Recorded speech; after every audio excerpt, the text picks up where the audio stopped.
Physical features of India for class 9. As you know that India is a diverse country in its physiological diversity, so we will now see about the background of India's physiography. Physiography means the study of the land masses, okay, the physical land mass. So here, India is a great physical diversity, as you all know, and we have the Himalayas, we have mountains, plateaus, plains, coastal areas, islands, desert. So Peninsular Plateau is one of the oldest landmass, which is the Gondwana land, and the Himalayas are the tertiary land, that is the recent landmass, new landmass. Himalayas are very young. Okay, they have the high peak, they have deep valleys and fast flowing rivers, and it have a number of factors which has resulted to the present landmass, that is weathering, erosion, land deposition along with other geological factors. So first of all, we'll see the physiographic division of India. If you see this map, it will be clear to you. Let me show you. Here it is very clear the distinct mark of the physiographic division of India. Okay. So now we will discuss them one by one. And this map, which is in your book, please refer to it as it is very important to know all the important ranges and hills of each and every particular physiographic land masses. Because it gives us like here we have the norths, then the ranges, okay, then this map is very essential for knowing the ranges and the hills. Here the different relief features has been depicted. So now coming to the major physiographic division, we have basically six divisions. The first one is the Himalayan mountains. Then we have the northern plains. Then we have the peninsular plateau, the Indian desert, the coastal plains, and the islands. So these are the six major physiographic division of India. Now coming to the first, that is the Himalayan mountain. So let us discuss about that. So Himalayan mountain are one of the young fold mountains which is in the northern border of the country. It is very lofty and it have a very undulating topography. The landmass is not stable as it's a new landmass, and it is very rugged. Okay, it's not very plain. And the total length of this Himalayan range is 1,400 kilometer. The width from the Indus Gorge in Jammu and Kashmir to the Brahmaputra Gorge in Arunachal Pradesh. And its width is 400 kilometer in the west to 150 kilometer in the east. So this is the background of the Himalayan mountains, and now we will understand the longitudinal division of the Himalayas. So first of all is the Himadri, Inner Himalaya or the Greater Himalayas. Then we have the Himachal or the Middle Himalayas. Then we have the Lesser Himalayas or the Shivaliks. So the Himalayas are divided into three categories. And here we have the range of this particular Himadri is at of highest. Okay, so here we find almost all the highest peaks of the world, and there are number of passes here like Jojila, Shipkila, Niti, Nathula. Certain peaks are there like Mount Everest, Kanchenjunga, Makalu, Dholagiri, Annapurna. So the highest among these are the Mount Everest, followed by Kanchenjunga, Makalu, Dholagiri, Nanga Parbat, Annapurna, Nanda Devi, Kamet, Namcha Barwa, and Gurla Madhata. So here these four mountains are asymmetrical in nature, and the internal parts of the Himalayas are actually composed of granite. Um, like they are temporarily snow bounded during the winter. There are a number of glaciers here. When they come to the lower Himalayas, Himalayan ranges, the snow cover disappear. Next we have the Himachal. So Himachal is the second layer, or you can say that it is the lesser Himalaya. Here the ranges range from 3,700 to 4,500 meter, and the width is 50 kilometer.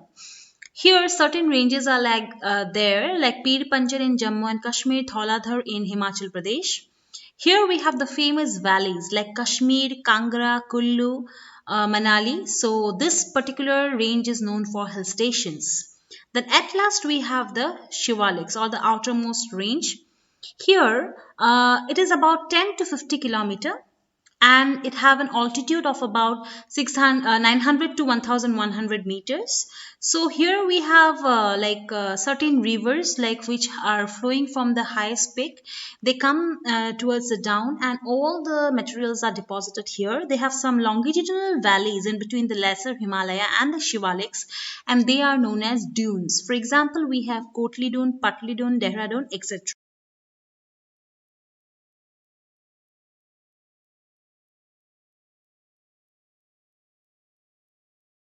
Besides this longitudinal division, we have some latitudinal division. So Himalayas are divided into Western Himalayas. Under the Western Himalayas run from Indus to Kali River. So another one is Eastern Himalayas. So it runs from Kali to Brahmaputra River. Under Western Himalayas, we have Punjab Himalayas, which runs between Indus and Sutlej. Then we have the Kumaon Himalayas, which runs between Sutlej and Kali.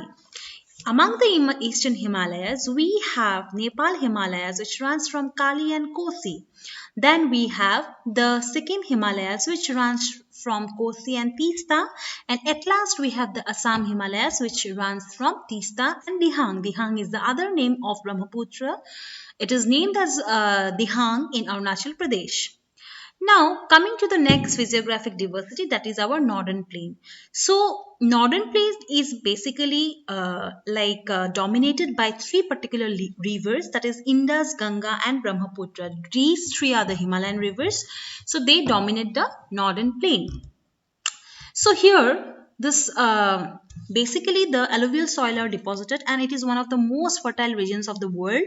Approximately 7 lakh square kilometer area is spreaded with 2,400 kilometer length, 240 to 320 kilometer breadth. And here we have a very thick population because of the good climate, because of ample amount of water, and because also the soil cover is very fertile. Now, the division of this particular plain, northern plain, is as such.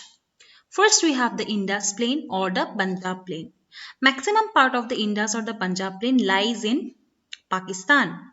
Tributaries which run are Chenab, Ravi, Beas and Satluj. Certain doabs are formed here. So, what is a doab? Doabs are the plains which are formed by the amalgamation of the rivers. Okay, that is why in that way only the name of the Punjab has been formed. Next we have the tributaries are Yamuna, Ghagra and Kosi, and it covers states of North India, Haryana, Delhi, UP, Bihar, Jharkhand, West Bengal in the east, and Assam lies in the east.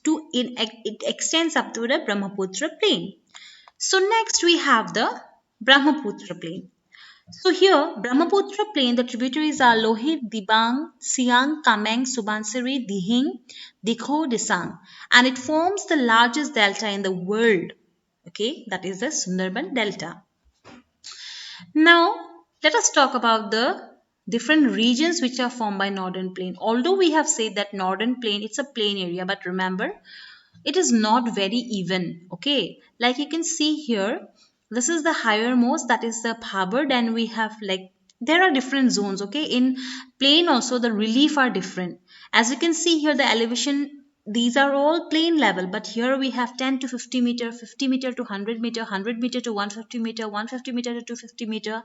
So these are the elevation, and this is the slope less than 5 and 5 to 10. So as you can see here, although it's a plain area, but there are variation, and based on variation there are 4 categories: Bhabur, Terai, Bhangar and Khadar. Okay, you have already studied about this in your previous class. Now next we have the Peninsular Plateau. Peninsular Plateau, as we have already discussed in our first slide, that it is a part of the Gondwana land, the oldest landmass. So, Peninsular Plateau is formed of old crystalline igneous and metamorphic rocks, and this plateau is very, very broad, and shallow valleys and rounded hills are found here. It consists two division. One is the Central Highland, another one is the Deccan Plateau. And the like part which is lying to the of the peninsula lying to the north of the Narmada River, it is known as the Central Highlands. Okay, and the Vindhya range is bounded by the Satpura range on the south and the Aravalli on the east. So you can see here these are the divisions of the Peninsular Plateau. Here we have the Aravalli range, here we have the Vindhya range, then Satpura range, then Mahadev Hills, Maikal range. This is the Western Ghat and this is the Eastern Ghat. Now next division is your Western and Eastern Ghat. So this part is the Western Ghat and this part is the Eastern Ghat. So we have to know the difference. So as you can see that Western Ghat lies in the western part of India, whereas Eastern Ghat lies in the eastern part of India, of the Deccan Plateau. And Eastern Ghat is not continuous. They are discontinuous. You know, there are some breaks in between the ranges. Okay, because the rivers come here, there are some, you know, like valleys are created and the water fall into the Bay of Bengal. But Western Ghat is continuous. The range, average height of Western Ghat is 900 to 1600, whereas it is only 600 meter in the Eastern Ghat. And here we have many large rivers in the Western Ghat, but here we do not have such big river. Okay, so like basically this is the division of the Western and Eastern Ghat, and the Western Ghats have some local names and the heights, okay, decrease from north to south in Western Ghat. The highest peak in the Western Ghat is Anaimuri, followed by Doda Beta, and in Eastern Ghat the highest peak is Mahendragiri. Next comes to the Indian desert. So Indian desert is in the western part of India, okay, near the Aravalli Hills. It is sandy in nature, consisting of sand dunes. We have the Great Indian Desert, which is named as the Thar Desert. It is a larger and arid region which is found in northwestern part of India with an average area of 200,000 square kilometer. It is one of the ninth largest subtropical desert. Luni is the only river which flows in this region, but because of too much of evaporation, the streams which flow here, they like disappear, okay, in the landmass.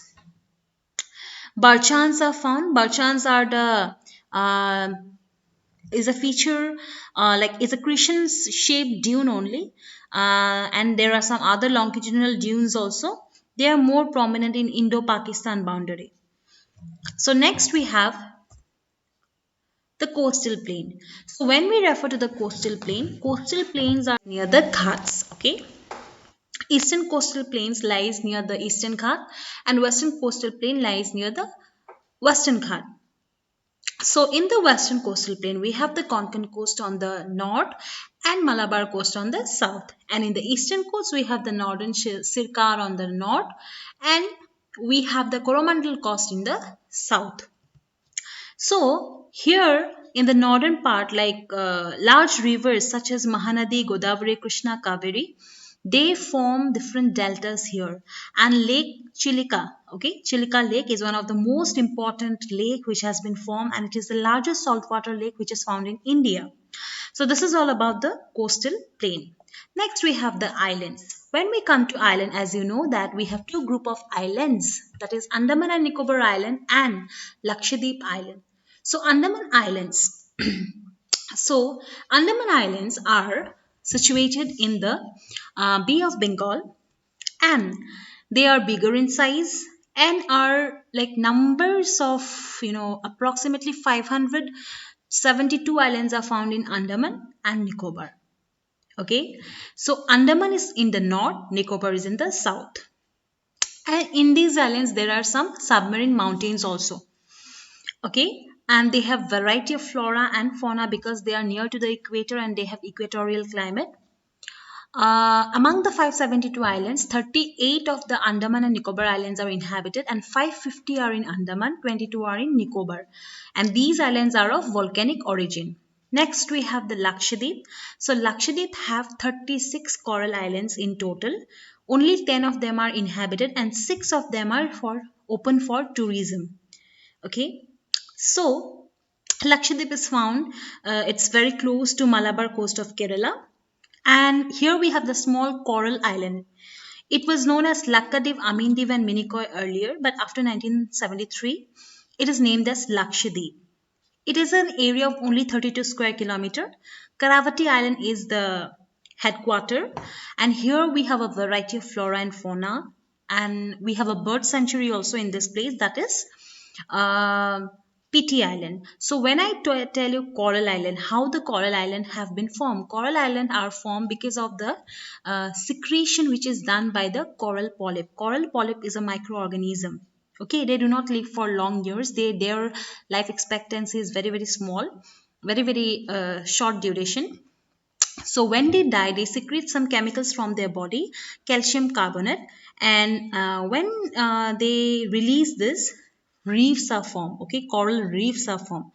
There are different kind of coral reefs. As you know, we have barrier reef, fringing red reef, and atolls. Okay, so this is the variety of Indian physiographic division in India. So, as we come to the end of the chapter, we came to know that we have a variety of physical diversity in India. Okay, like we in the north we have the mountain, which are a great source of tourism and also for they are a source of water, fresh water, and forest is essential there. Then comes the northern plain. After the mountains we have, that is a food bowl of India. Okay, then towards the west we have the desert. Then towards the east we have mountains, hills. Okay, and towards the south we have the plateaus, which are the deposition of minerals. Then we have the coastal regions, okay, and islands also, which are good for fishing and port activities. So thus we came to know that in because of this variety of India, we have greater possibilities of development in India. Such a big diversity we have. Okay, so here we come to know about the physiographic division of India in detail. So I hope you liked my lecture. Thank you so much.